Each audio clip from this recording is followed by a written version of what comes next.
Welcome to the Strategy with Jason podcast. Tune in for everything you need to know to stay in the know regarding the automotive industry. Here's your host, Jason Harris. Hey, what's going on, Podcast Nation? It is Jason Harris here, and thank you for joining me on another episode of The Drive, Las Vegas Special Edition. Today, I have a special guest with me. I have the one, the only, the oh-so-famous Mr. Owen Moon. What's up, brother? How you doing, man? Good, man. This thing is sweet. We're going to have some fun. We're going to talk all things fixed ops. Absolutely. So I love that.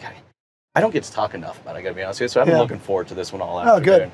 But, it's all I do, so it's That's all you do, so it's good. That's what we're going to jam about. For sure. But hey, for everybody out there watching and listening, I love starting off all these podcasts with a little origin story, because I'm always super fascinated in how people get started in the business. So what is the origin story of Owen Moon?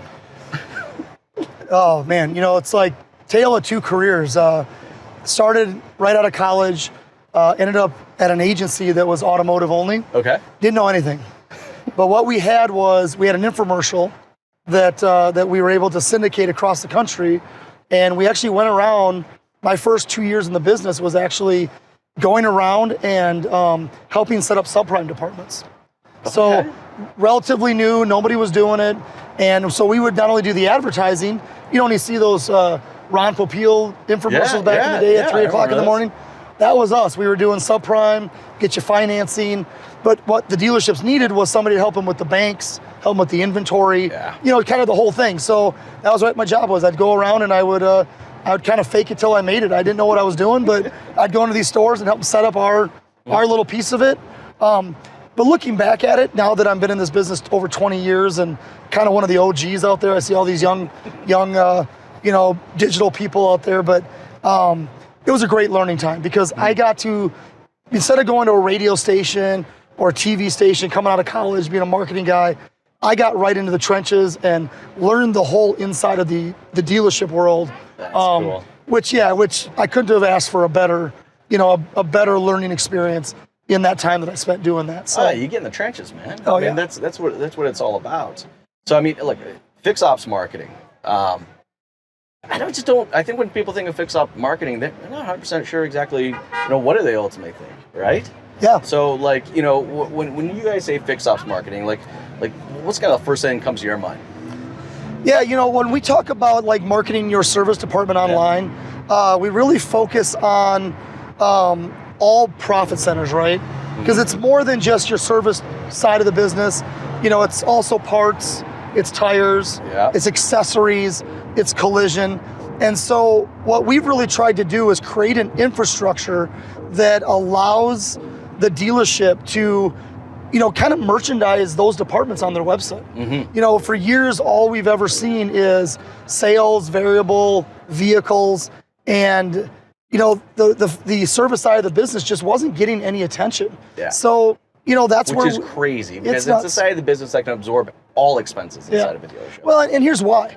Most of the marketing that you see from service is, database marketing. Yeah. It's getting into retentions type scenarios. Yeah. And so that's a whole different customer. That's a whole different strategy. And those strategies are still very effective. They work. They've gone away from maybe as much direct mail that we used to do, but now more email marketing and different touch points and things like that. But when you start talking about the conquest customer, that customer that's online, they might not know about the dealership. They're getting hit by the independents. It's a whole different thing. So we just help create a really, really well thought out infrastructure that gives customers that same sort of online funnel that we've seen be so effective on the sales side. So what I find interesting, and I love the fact that you brought up the transition between kind of letters then over to email.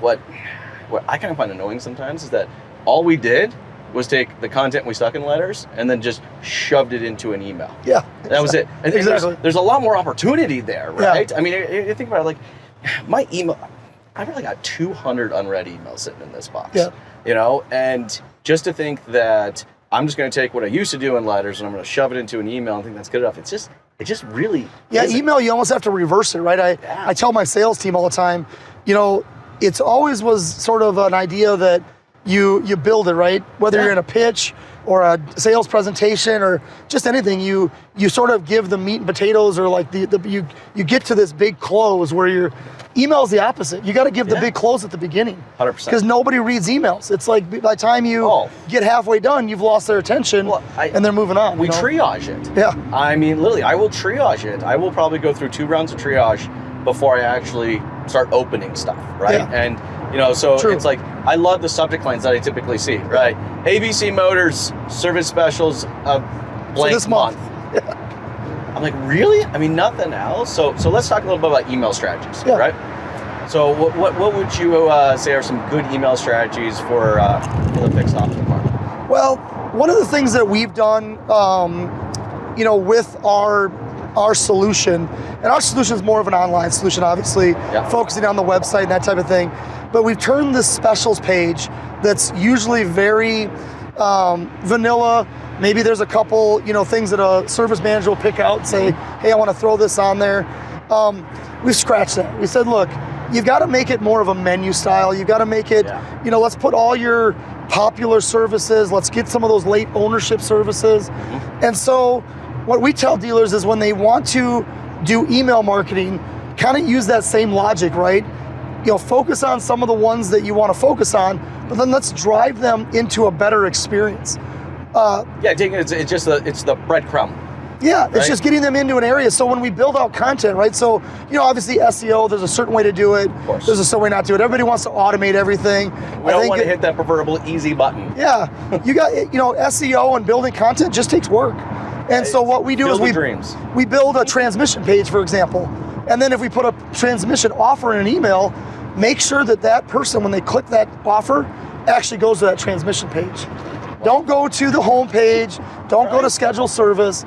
Let's take them down that funnel and let's give them the information so when they do finally make that decision, they're going, you know what, I feel very comfortable with making this appointment today. Yeah, exactly, right? It's nuts. Well, and you know what I think is also kind of funny is we use this kind of mass approach, right? I hate the term mass email. Yeah. Because we have too much data on our customers to take a mass approach just to communicating to them. Spray and pray kind of scenario. Yeah, 100%, right? I mean, I encourage our service clients to start bucketing out their customers. Yeah. Look, for the customer that comes in and service with you all the time, why would you hit them up and send them the exact same offer that you're going to send to someone that you haven't seen in 12 months? Like it makes no sense. Well, right? And that's where that service specials page kind of has been, misleading for not only vendors but even for customers, right? Yeah.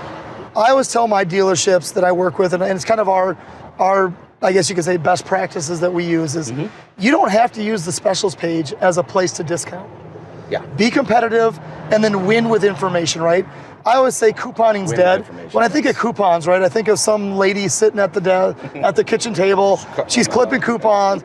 Yeah, I mean, a couponing strategy on your website, I mean, that's old school. What we want to do is we want to build the momentum, right? We want to get them into the information and then let them go a little deeper into that same offer, that same service, and then bring them to the path to the appointment. And that's either scheduling online or maybe click to calling, from their mobile device to a service or an appointment coordinator. You do that enough times to those conquest customers, you're doing great. Now you've got someone that hasn't been in your store for 2 years, lose money on them. Send them something. Get aggressive, right? Get aggressive, get them in, give them that exposure back to your service department. Yeah, it's like we miss you, we want you back. And you know what, we're willing to put our money where our mouth is so that you can come back and re-experience us. Imagine you not going to a dealership for 2 years, you get something in your email, it's for a $29.95 oil change, you then go to the website and you see the same $29.95 oil change. Are you special at that point? Not exactly. There's nothing there. So I think that's one thing that vendors, and look, I've been doing this a long time, so I kind of look at things, just from a vendor standpoint. They want to do what you talk about. They want to bucket everything together and make it easy. And I think that's where we've really taken the fix ops side of the business, the service side of the business, and we've opened the hood and we get very granular on a lot of things that we do. So when customers come and work with us, right away they're like, wait a minute, you integrate with this partner, you talk with these guys, you know, you have different analytics that show kind of the whole picture, not just, oh, this is how many times somebody clicked on this coupon or clicked the print button. Exactly. You know, 70% of consumers are mobile, and yet somebody says you click the print button 700 times. Come on, you know what I mean? What is that? Doesn't work. I gotta be honest with you. Do you even own a printer? No. I don't own a printer. No, not at my home, not my home office. Like not at home, right? No. Like here we are sending out campaigns that are like, or on the website, print. I'm like, I don't even own a printer. Someone recently sent me a document I had to fill out, and I was like, I had to go buy a printer. Well, I'm like, can you make this a DocuSign so I can just e-sign it? Yeah. Like I bought a house on DocuSign, but yet we're trying to print coupons. You know, it's like, doesn't make sense. Well, you touched on something that I thought was kind of cool is the content of the site, right? Yeah. Which is a great opportunity for conquesting and educating people and bringing them into your funnel. But then also it's amazing also for retention. Because if I got a question and if you've already answered it on your website, you know, awesome, right? Like I have this dealer, really cool guys. They do a lot of video content. And they do a lot of video content in the service department, right? Well, one of their very, very first videos, 6 or 7 years ago, horrible video. You know, the sound's bad, the camera's shaking up. But at least and it down, was like at least they did it, right? But they did it, and the video is about how to replace the wiper blades on a Jeep Wrangler. Which, if you ever owned a Jeep Wrangler and had to do that, there's like two little like snaps, and if you don't press both of them down, you'll break the other one, and you have to go. You literally got to start all over again, right? Because it's one piece. Still today, that video gets over 15,000 views a month. Because people want to know. Because they want to know, and nobody else has put an updated video out, and we've even talked about updating. I'm like, why? It works. Well, and then so what we've kind of done too, and this kind of ties right into it, we've actually taken that content. So let's say we did windshield wiper video, content. We then do an explainer video as well. Yeah. That's explainer video, because a lot of people like to use video to get their information, not necessarily reading, right? Oh, can we get any lazier? Well, I'm always looking for the YouTube one, right? Yeah. Like, you know, like bought something from IKEA. I don't even want to look through the pictures on that thing. I just want to go watch a video on how to put the stupid thing together. That's it. But you know what I find? I actually have some service managers that have actually argued with me in the past, and like they don't want to do these videos. No. Because if the customer's going to do it, then I don't pick up the labor hours. True. But put them on your website. It's a great place. Well, it's a great place to put on your website, but in reality, it's like sometimes I'll watch these videos and go, yeah, no, I'm not doing that myself. And because you are the one that provided me that value in the content, well, all right, there's a button. All right, click it.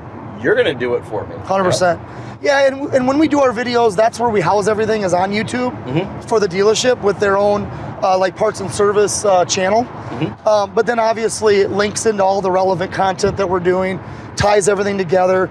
You know, I always say people can do what we do fragmented. You can hire someone to do videos. You can hire someone to build content. There are some service management or specials management software companies out there, but nobody brings it together at the level that we do. And that's why we've grown so much. I mean, we're well over 500 stores now in 3 years. Wow, man, that's awesome. Part of it was the vision, I think, but part of it was also just timing. Look, we've had everything hit us, right? COVID, inventory issues, but yet that's every one of those has made another spotlight on the service side. And so since we're kind of the leaders in the space and we've really kind of embraced that role, you know, we get a lot of phone calls and people talk to us all the time. So we feel very blessed, and my team is always here to help, and they're always willing to just roll up their sleeves. And even if it's not something that benefits us or something that's directly correlated to what we do, we'll try to get the answer for them and make it happen. So, well, that's awesome, man. And I love hearing when people want to make that commitment. But the cool thing, it actually comes from some experience, right?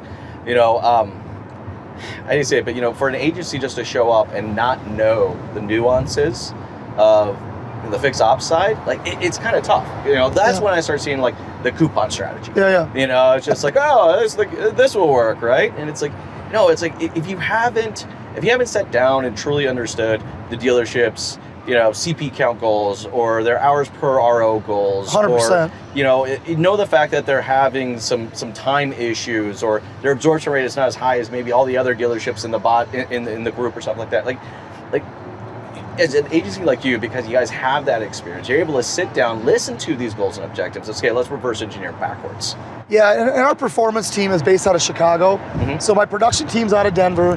My performance team's out of Chicago. You know, I made the commitment early. I said, you know what? I don't want to train because we're too new and we're moving too fast. That for me to go train performance managers or account reps, it's gonna kill us, because you know it's gonna have to take those time, and the people that are gonna hurt the worst is my clients, right? Yes. So we hired very smart, very experienced performance managers, and they do what you just said every day. Yeah. They're in the trenches with the service managers. They're talking about offers. They're talking about what we're seeing from an engagement standpoint, what we're seeing inside their scheduler, like X time. Yeah. These are all things that we can kind of bring to the table. And once that service manager, because they're the toughest ones, they're like, I don't want to do this. I don't like digital. That's not my world. Maybe they're intimidated. We make it really easy for them to get involved, and by about the second or third month, we are now like their best vendor, because they're like, okay, I've got to go to. I need to promote something. I just got a new alignment machine and I want to promote it. We put a strategy together to make sure we get that out to people. See, that's cool. So, I mean, look, you got to have that open communication with your agency. You know, you have to be able to, the agency's got to be able to help you out and look at the, the X time and say, man, I'm looking at all your Wednesdays, and Wednesdays, the count's just not there. Yeah. Right? So we're gonna run this campaign, but we're gonna run it at this time, and 100%. We're gonna do a special Wednesday, right? Yeah. You know, or an after hours things, because we're looking at this between 3 p.m. and like 5 p.m. It just like an early happy hour special. Yeah, like an early happy hour special, right? But you have to be super tight with your agency to be able to execute that kind of stuff. I do want to kind of go back a little bit to the website content stuff, because I actually get super excited about that. Like I love SEO. And there is no easy button for SEO. No. It is a field of dreams. It's a build it and they will come scenario, right? But dealerships within their content can not only show their expertise, but also just who they are as people, right? And like, I want to connect with like people. So, like my Mitsubishi dealership, I had 4 triple diamond master technicians, right? But these guys they stick their hand on a hood. Yep, it's the 3rd cylinder right valve. They're the experts, right? They're the experts. But by creating content with them, because they are the experts, people were learning, they were getting educated, and honestly, they were coming to them and referring people to them, right? Like I'm surprised how often I see a dealership not emphasize, all right, the expertise of their staff. Yeah, content's funny because obviously Google's always changing what's relevant to them, like how to get your content to rank. Obviously, any iframe scenarios or code injected type scenarios make it a lot tougher for Google. They've come a little bit farther, but we always are an agency, or you look at our content, we're best practices. We just want to do what Google tells us, run the play, on the playbook and just make it work. Now, one thing that we do with all of our content, which I think is really cool, is that we showcase the dealership on it, like amenities, kind of the why service message. Yeah, well, there should be a why service message. Getting that out there, that is on all of our content. So we might talk about transmissions or alignments or, windshield wipers, but it all ties into also why should they come to the dealership to get that done? Because that person, again, going back to knowing your customer, that person's shopping you against the Jiffy Lubes. What sets you apart? Exactly. If pricing is pretty comparable, we've got to tell customers why it's more important to come to the dealership. We've got the certified technicians, we've got the OEM parts and fluids, we've got the right machinery for these very sophisticated cars. So you don't get that by just showing a coupon or just putting out some very cookie cutter stuff that you get from the OEM or maybe the generic stuff that comes from your website provider. You have to be local. You have to be very very custom in order to make that impact. I love that. I dig it. So here's my next question then. So what would you say your the top 3 content pages that a dealer can go make right now that you guys have just seen historically just crush it? Most of the content that we see that does really well is our general service. Oil change, tire rotation, batteries. just some of that stuff that's more of your everyday maintenance. We obviously started really focusing on late ownership services, because that's where the defection happens. Well, it's also the best client you can ever have. Well, it's the best customer pay RO. You're not dealing with warranty anymore. We don't get as much of that search though, because again, that's sort of like after the warranty's up. Yep. But that's the stuff that that's the meat and potatoes, right? That's the stuff that's going to make you your money. 100%. And again, another thing that we've really focused on is... So would you make like a singular page, or would you kind of like break it down, or like explanation of like what the filter is and why, your car actually has to use this type of oil versus others? Like how granular would you go? That's how we get really granular. Okay, cool. We're doing semi-synthetic, we're doing synthetic, we're doing oil changes. Now what we also do is, how like on the top nav bar, where if you hit the service button, you drop it down. Yep. We build out what we call service overview pages. So that same oil change page will then, or that oil change service would get clicked on. It would bring them into an overview page that would then go, okay, here's semi-synthetic, here's synthetic, here's diesel. And if somebody wanted to be like, I want to know more about synthetic, they then would then dig a little deeper into that particular service. So just creating that whole infrastructure. It brings value around the service. Yes. I mean, you're not just looking at it and you're like a service B and it's $349.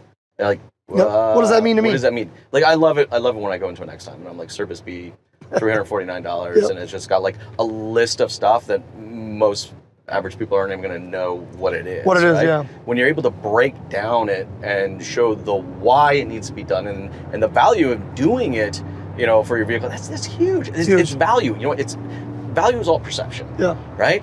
So it's like, if we can build that value before they even get into the dealership, how much easier it is to start adding on even more value while we're in the dealership. Well, and that's what I was going to say. A lot of times what we find and what dealers are telling us is that they've really increased those RO lines, right? Yeah. You only have so much money or time to make money in the service department. If you're open from 7 a.m. to 6 p.m., you got that many hours to make hay, right? That's it. So why not be able to pre-educate on services prior to them getting there? So when they come in for that oil change, you can also say, hey, you also need this, this, and this. They might have already exposed themselves to those services on your website. Yep. At least it puts you in the game, right? So 100%. You make more money on each of those customers while they're there, but it's also good for turndowns. I talk to a lot of service BDCs. They're becoming more popular. If somebody turns down an alignment service, they can create an email, drop our link right into that email and say, hey, I know you're turning this down today. Here's a little more information on why it's important. There you go. So now our service BDCs are getting armed with more data intelligence. They got more information to work off of it. And they use it because it's all right there for them. It's not a separate microsite. It's not it's not one size fits all scenarios. It's really specific to that dealership. So. And you know what? And it's cool for dealerships that do have BDCs like that. I think too often the marketing department just kind of focuses on the fact that they're just working with one department, but multiple departments have to get involved and play nice with this. 100%. Well, and nobody's talking accessories. You go to dealerships, their tire displays are weak. It's like. Oh my gosh, let's talk about tires for a second. I don't know how it is, where you are, but where I am up in Canada, we have this thing called tire season. Yes. And I hate the fact that we call it a season. Yeah. Because it's like one little blip in the calendar, right? What are you talking about? Like, we bring the display out and then we take the display back. Probably in the fall. Yeah, and it's like, it's ridiculous. Well, that's where all the OEMs do tire specials too. It's every fall. Tires are huge for retention. Mm-hmm. Chrysler gave us some data. It was something like 72 or something like 82. Can't remember exact the percentage, but it was really high. If they buy tires from you, they buy their next car from you. Oh, for sure. So, and everybody says it, and everyone goes, "Oh, that's really great," and then they go back and there's no real focus on selling tires. So, but we make it easy, right? We bring it to them. Hey, Jason, how'd you like to sell some tires? I'd love to sell more tires. Let me show you how you can do it. Exactly. Here's a good, better, best. Imagine having a good, better, best scenario for each model. That's what we do. Yeah. We say, here's a Toyota Camry. Here's the good tires. Here's the better tires. Here's the best tires for that Toyota Camry. And our dealers love it because they're like, wait a minute, this is giving us. It makes life so much easier, for sure. Like, I know we could easily jam for like All day, another 40 minutes, hour at least. Yes. You know, but I know we're getting towards the tail end of our time. Okay. We've touched on some really, really great topics. Yeah. And, you know, for anybody out there that's watching and listening and would like to maybe kind of learn more or continue the conversation with you, what's the best way to connect with you? You know, definitely on our website, we've got a lot of great content information like fixedopsdigital.com. You know, most people have my cell number, and that's why my voice is like this, because I'm always talking. My direct line is 605-376-0195. Or shoot me an email, owen@fixedopsdigital.com. And, you know, I'm always, you know, I always say I'm just a call away. So give me a shout. We'll jam, we'll talk strategy. And then what I'll do is I'll get you in touch with, you know, my sales team. We'll talk with our performance team, and we'll really help you figure out how we can really move your fixed ops department to new heights in 2022. And awesome. you know, that's what we're doing out here. We're just launching some new software called Drive Service Specials. I'm speaking tomorrow at one of the breakout sessions. We feel like digital dealers are a great place for us because we get to talk to a lot of digital people, and they're now getting thrown into the online service marketing evolution, as we call it. So, dude, that's awesome. Hey, Owen, thank you so much. Thank you so much. Man. This was a lot. Pleasure of fun. meeknow. Yeah, this has been great. Glad this is our first jam together. I know. This is good. I'm sure of many more. Absolutely.